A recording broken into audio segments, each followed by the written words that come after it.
Assalamualaikum warahmatullahi wabarakatuh. Saudaraku kaum muslimin dan muslimat, saudara sebangsa setanah air dimanapun Anda ada dan berada. Berjumpa kembali dengan saya Abu Fikri dalam kajian Ma'rifat Ramadan. Ini yang ke-9.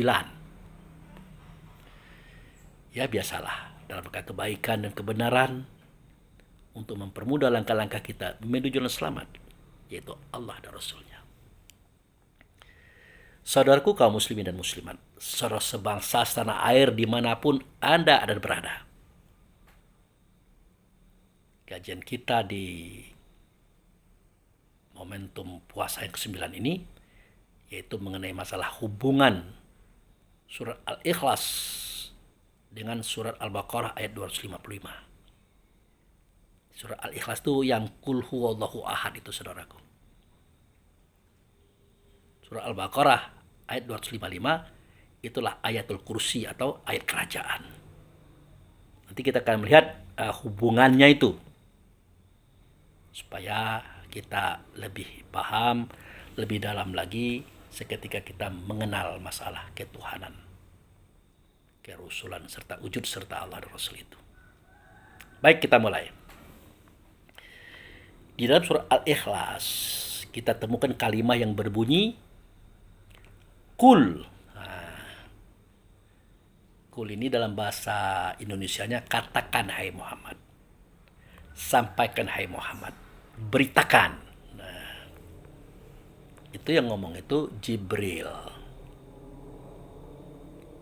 Laki-laki perkasa Tuhan itu.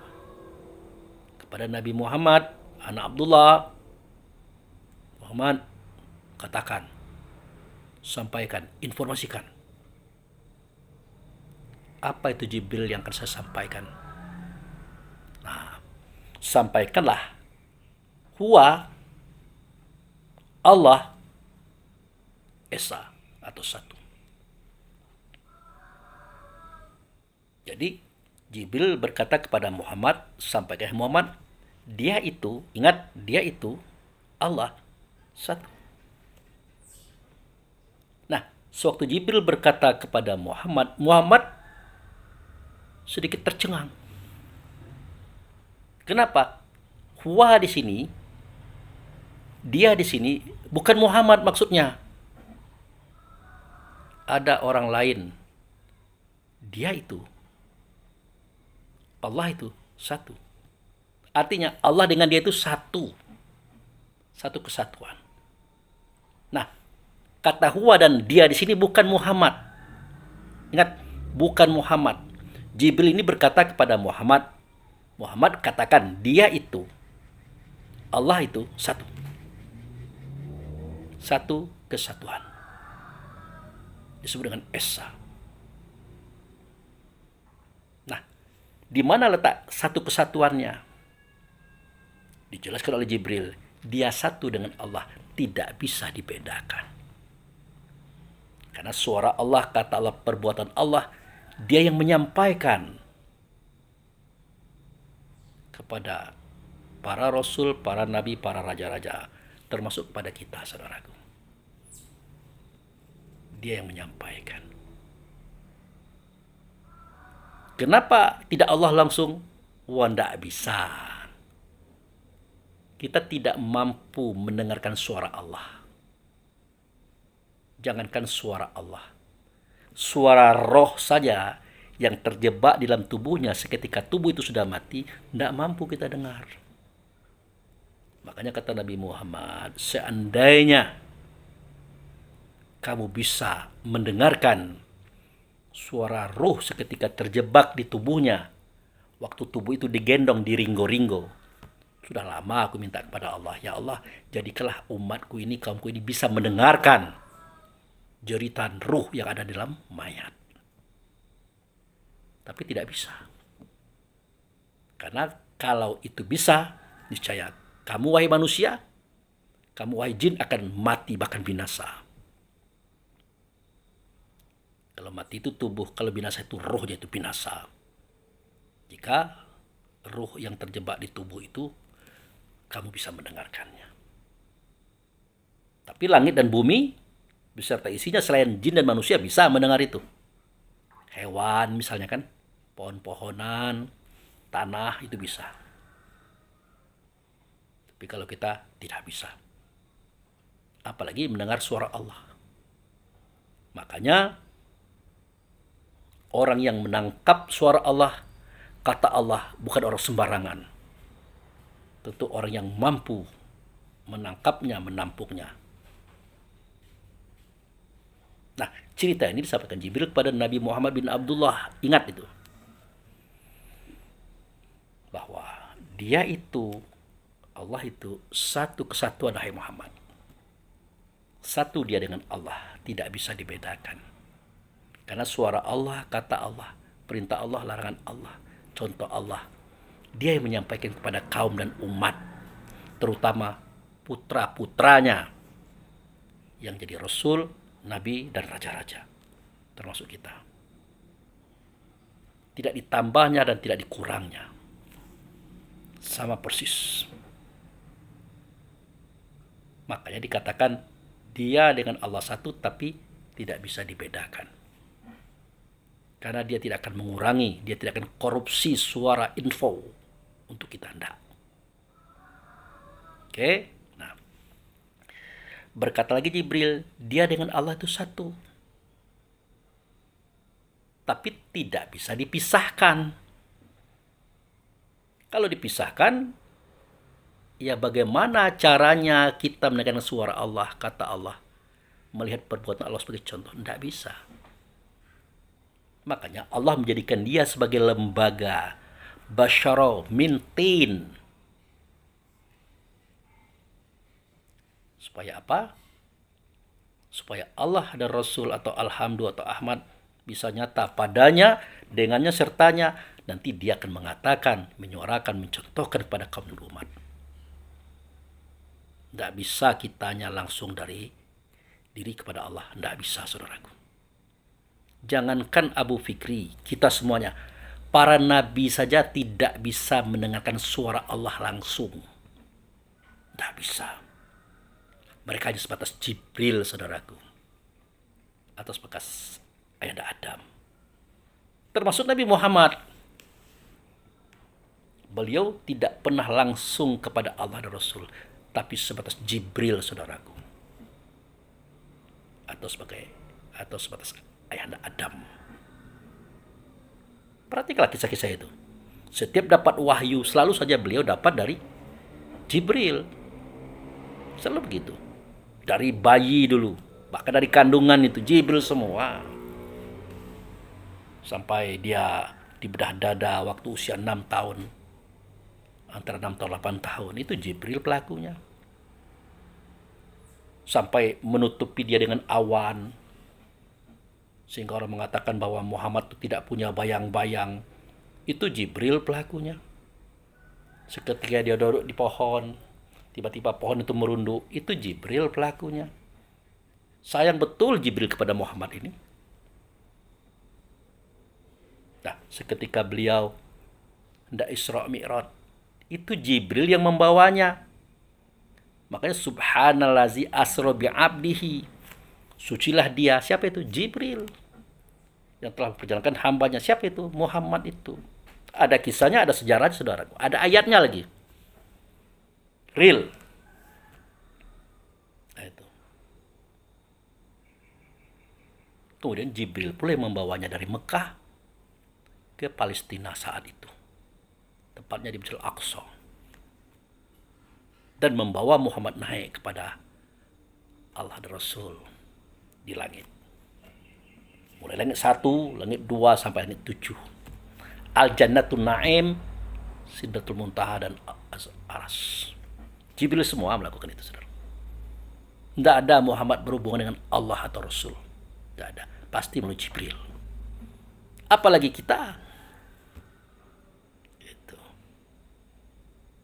Nah, jadi dia satu dengan Allah tidak bisa dipisahkan. Hanya karena itu saja.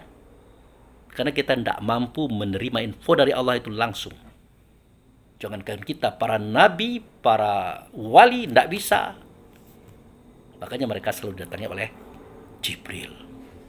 Dalam bahasa lain oleh ayahanda Adam, saudaraku. Oke, nah. Kemudian dia satu dengan Allah, tidak pula boleh disamakan. Allah ya Allah, kalau itu wujud Allah. Sebenarnya bukan wujud, tapi wujud. Kalau wujud Allah tuh hamdu itu, sifat itu wujud Allah. Allah zat, hamdu itu sifat. Allah gaib, hamdu gaib. Makanya dia dinyatakan pada tubuh badan jasad yang terbuat dari tanah. Nah, tubuh badan jasad itulah disebut dengan wujud. Wujud, bukan wujud, wujud. Wujud Allah dan Rasul. Kalau wujud Allah itulah hamdu atau sifatnya. Nah, itu saudaraku. Nah, jadi dia satu dengan Allah, tidak pula boleh disamakan. Allah dan Rasul itu, atau Alhamdu atau Ahmad itu beda dengan dia. Allah itu esensi. Hamdu itu wujud, sedangkan dia adalah wujud. Tempat nyatanya Allah dan Rasul. Kan beda itu. Nah, seketika dia dijadikan, disempurnakan, maka Allah dan Rasul nyata padanya. Kan malaikat disuruh sujud. Apakah malaikat bersujud? Iya. Tapi dijelaskan oleh Allah dan Rasul melalui Adam itu sendiri. Falyabudu rabba hazal bait. Kau sembah Tuhan rumah ini. Kau sembah Tuhan rumah ini. Artinya aku adalah rumah. Rumah siapa? Rumah Allah dan Rasul. Padaku ada Allah dan Rasul. Denganku ada Allah dan Rasul. Sertaku ada Allah dan Rasul. Maka bersujudlah semua malaikat kepadaku. Benar kepadaku? Benar. Kata siapa? Kata Allah. Bukan kataku. Aku hanya mengatakan kata Allah. Kata Adam. Jadi malaikat itu sujud kepada Allah Rasul yang ada ianya pada Adam, bukan kepada Adam. Tapi bagaimanapun juga tetap menghadap ke Adam, mengarah ke Adam. Itu saudaraku yang harus kita pahami. Jadi dia satu dengan Allah, ya, tidak bisa dipisahkan. Otomatis juga tidak boleh disamakan. Maka pengertian kul huwa Allahu ahad itu tiga tadi. Dia satu dengan Allah, tidak bisa dibedakan, jelas ceritanya sudah. Dia satu dengan Allah, tidak bisa dipisahkan, jelas ceritanya sudah. Terakhir, dia satu dengan Allah, tidak boleh disamakan. Allah dengan dia itu berbeda, saudaraku. Gitu. Nah, kita masuk ke ayat kedua, surah Al-Ikhlas. Apa bunyinya? Allahus Somad. Allah tempat bergantung, tempat berharap, tempat meminta segala sesuatu. Bisa? Tidak bisa. Allah harus nyata di Rasul dulu. Allah harus menjelma jadi Rob dulu. Bisa? Tidak bisa juga. Allah Rasul serta Rob atau Ahmad harus nyata dulu pada Basyaro yang terbuat dari tanah. Baru bisa. Itu saudaraku. Jadi dia itulah tempat bergantung segala sesuatu. Meminta segala sesuatu. Itu dia. Kemudian di ayat 3, lam yalid walam yulad. Allah itu tidak beranak dan tidak diperanakan. Jelas. Tapi ingat, Allah punya turunan. Di antaranya adalah Rasul. Itu turunan Allah itu. Asma atau roh kita. Itu turunan Rasul. Makanya kalau Allah dan Rasul berkata melalui Adam, Anna abaul arwah wa Adam abul bashar, itu jelas kalimatnya. Aku adalah bapak ruh, kata Allah dan Rasul, atau kata Alhamdulillah, atau kata Ahmad. Aku adalah bapak ruh. Artinya ruh itu anakku, dalam artian turunan. Bukan kayak turunan, turunan. Kalau kayak turunan ada maknya. Kalau ini tidak, turunan. Artinya roh itu adalah bagian daripada hamdu, hamdu adalah bagian daripada Allah. Satu kesatuan. Itu. Jadi Allah itu tidak beranak dan tidak diperanakkan, tapi dia punya turunan. Turunannya adalah Rasul, yaitu asma diri kita. Kemudian if'al itu tubuh badan jasad. Jelas keterangannya. Nah, kalau Adam dia beranak. Dia beranak dan diperanakkan. Ada 12 pasang anak beliau. Bukan turunan, tapi keturunan. Kenapa? Karena Adam punya pasangan, punya istri. Dari Adam dan Bunda Hawa adalah turunan 12 pasang itu. Laki-laki perempuan, artinya 24 orang. Gitu. Ya, nah. Kita masuk ke ayat terakhir. Walam yakullahu kufuwan ahad. Nah, inilah yang hendak kita sampaikan. Ini yang hendak kita sampaikan, saudara. Tidak satu pun sekufu yang sama dengan Allah, yang sama dengan Adam. Tidak satu pun. Laisa kamitslihi syai'un fil ardi wala fis sama wa huwa ala kulli syai'in qadir. Tidak ada seumpama misalnya Allah. Misalnya Allah aja tidak ada seumpamanya. Apalagi Allah. Di langit dan di bumi. Dan dia itu maha menguasai segala sesuatu. Jelas kalimat itu, saudaraku. Kalau Allah tidak usah kita bahas. Allah tidak berbentuk, tidak berupa, tidak bersuara, tidak berkata, tidak sama dengan segala sesuatu. Jelas. Lalu bagaimana dengan Adam, Pak Abu? Kita ini kan keturunannya, putra-putrinya. Masa tidak ada persamaan kita dengan dia? Kalau persamaan ada, tapi kita tidak sama dengan Adam.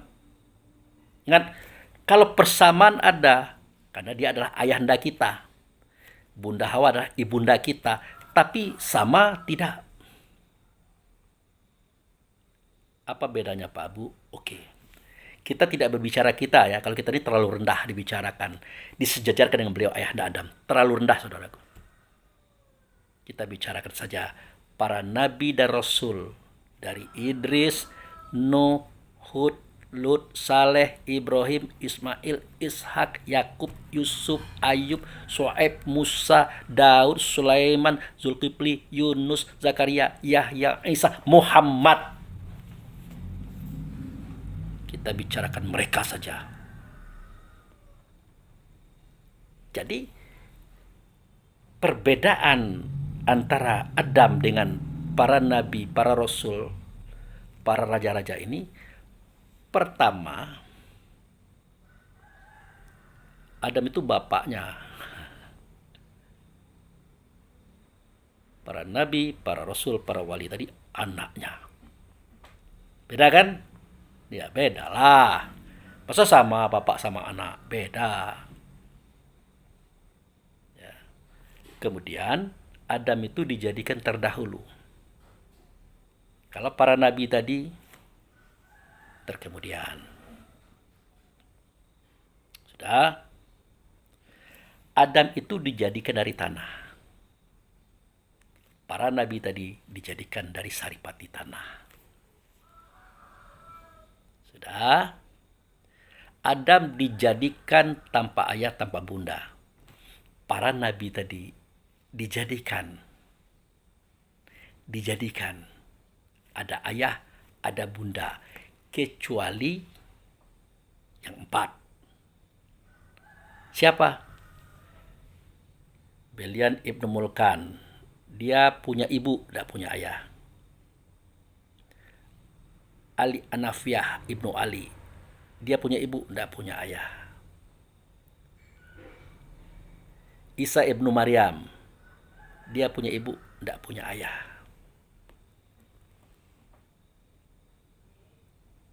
Kemudian Latif Ibnu Hawa. Dia punya ibu, Tidak punya ayah.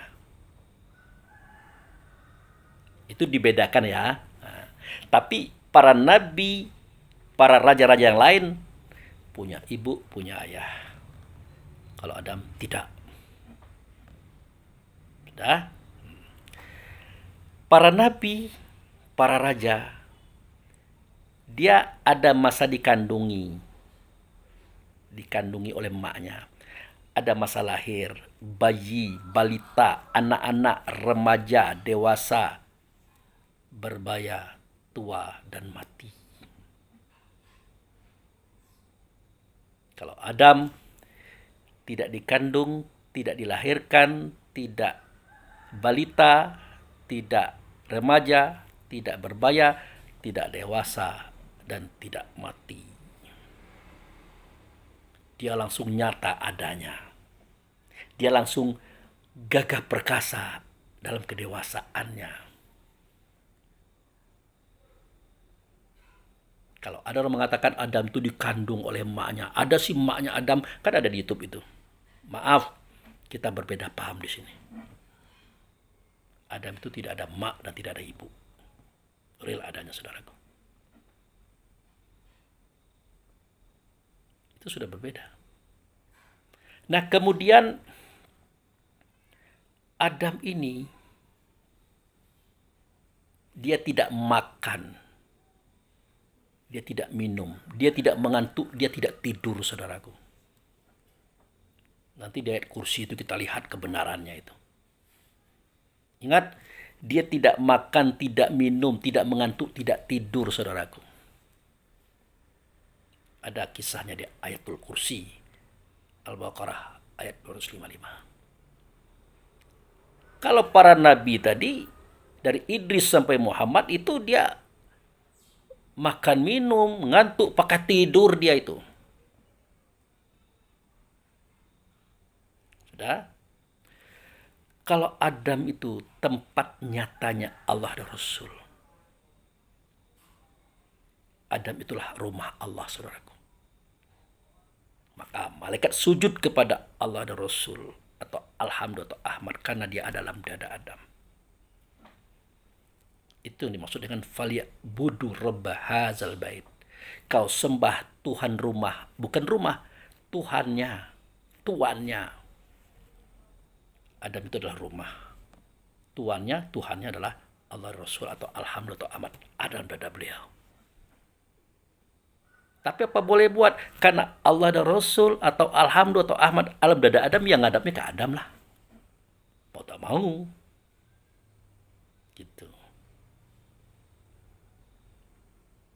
Nah, perbedaan yang lain adalah dia itu khalifah.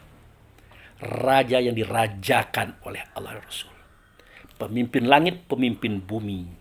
Dia memiliki segala sesuatunya itu. Dia yang mengatur. Melalui ajudannya, melalui bawahannya, yaitu para malaikat, saudaraku.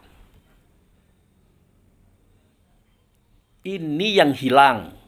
Ini yang dilupakan oleh orang, termasuk anak-anaknya, termasuk kita. Kenapa? Karena dia difitnah oleh iblis laknatullah dengan cara memanipulasikan informasi tentang ayahanda Adam. Bayangkan sehebat ini beliau, eksklusif. Allah dan Rasul tidak nyata pada beliau. Bagaimana mungkin beliau itu salah dalam kehidupannya, di dalam mengatur hidup itu sendiri. Apalagi berhubungan seksual dengan istrinya dilarang. Padahal program Allah Rasul melalui Adam adalah menjadikan Adam, kemudian menjadikan istrinya daripada Adam, dan menjadikan turunan laki-laki yang banyak dari mereka berdua.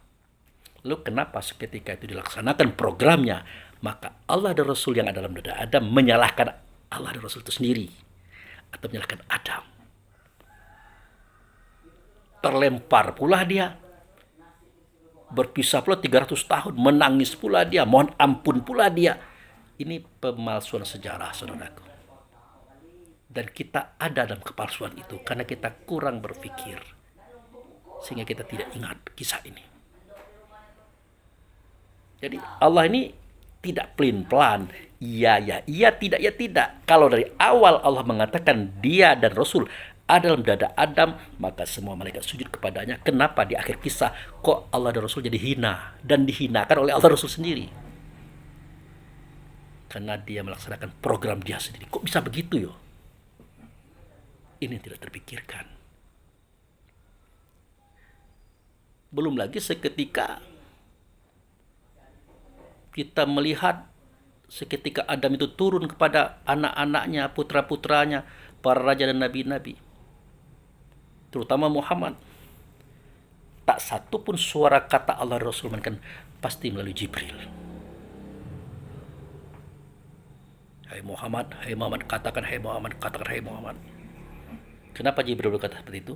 Karena dalam dada beliau adalah Allah dan Rasul. Wajar dia mengatakan kata itu kepada Muhammad. Di sini kita lihat Muhammad itu tidak ada Allah dan Rasul di dalam dadanya, saudaraku. Muhammad itu sama dengan yang lainnya. Maka dalam beberapa ayat, beberapa surat Muhammad mengatakan, tidaklah aku ini hanya sebagai seorang pengingat, penyampai. Tidak lebih dari itu. Bayangkan seketika ada orang mengklaim beliau adalah pembaharu atau mujaddid. Beliau adalah wujud serta Allah. Bayangkan saudaraku. Malaikat Muhammad saja tidak pernah ngomong itu. Nabi Muhammad tidak pernah ngomong itu. Aku ini adalah wujud serta Allah loh. Padaku ada Allah dan Rasul loh. Tidak pernah. Dia paling tidak mengatakan aku adalah sebagai penyampai, sebagai pengingat.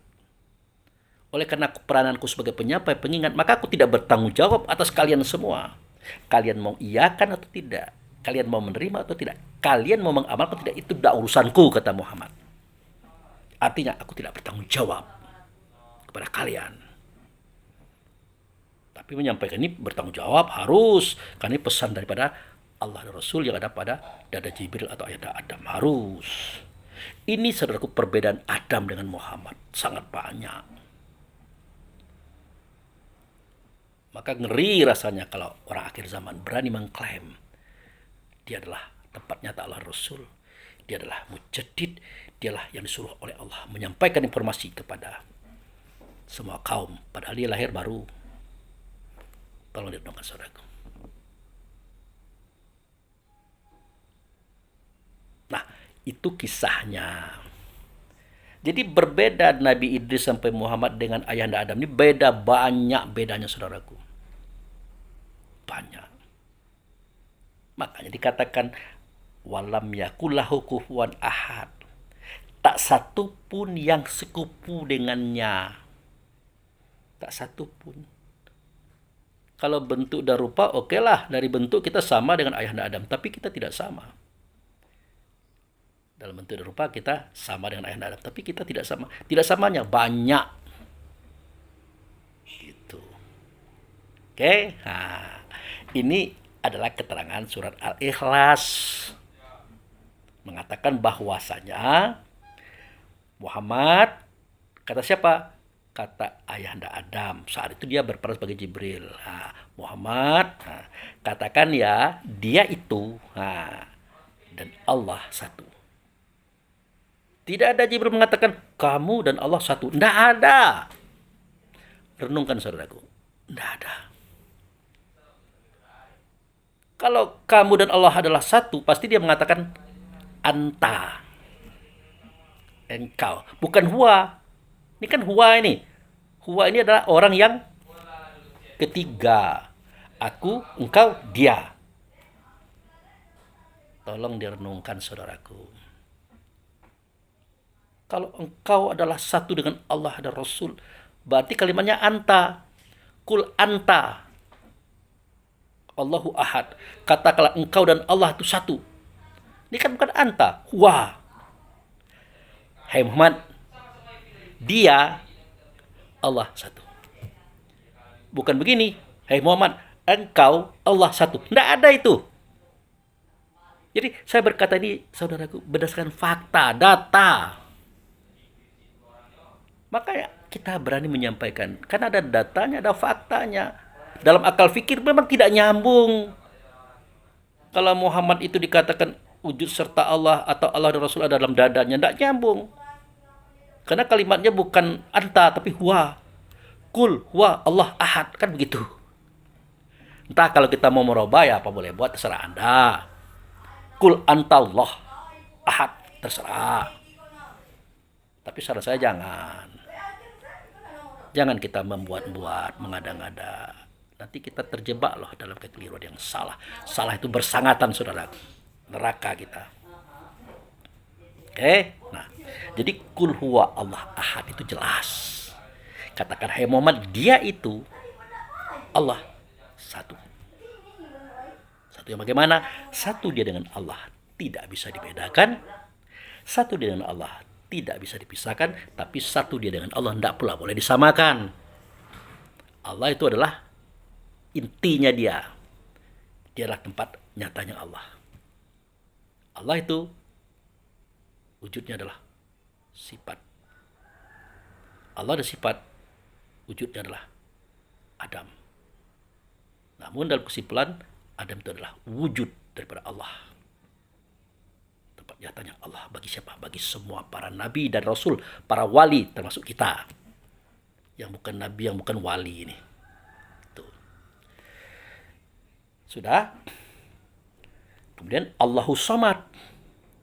Allah tempat bergantung, memohon, berharap, betul. Tapi tidak nyata Allah, bukan nyata pada beliau, ayahanda Adam tadi. Oke? Kemudian lam yalid walam yulad. Dia tidak beranak dan tidak diperanakkan. Allah itu tidak beranak. Tapi ingat, ada turunannya. Itulah para roh kita ini. Kalau Adam ada anak, ada anaknya. Karena dia punya istri. Bahkan anak pertamanya 12 pasang. 24 orang itu. Gitu. Kemudian walam yakulahu kufuwan ahad. Tak satu pun yang sekufu dengan Allah, itu sudah pasti. Dengan Adam saja tidak ada yang sekufu. Dari Nabi Idris sampai Nabi Muhammad, tidak ada yang sekufu. Sudah saya jelaskan keterangannya. Oke. Nah, sekarang kita masuk kepada Ayatul Kursi. Dan apa hubungannya dengan surat Al-Ikhlas? Baik, kita mulai.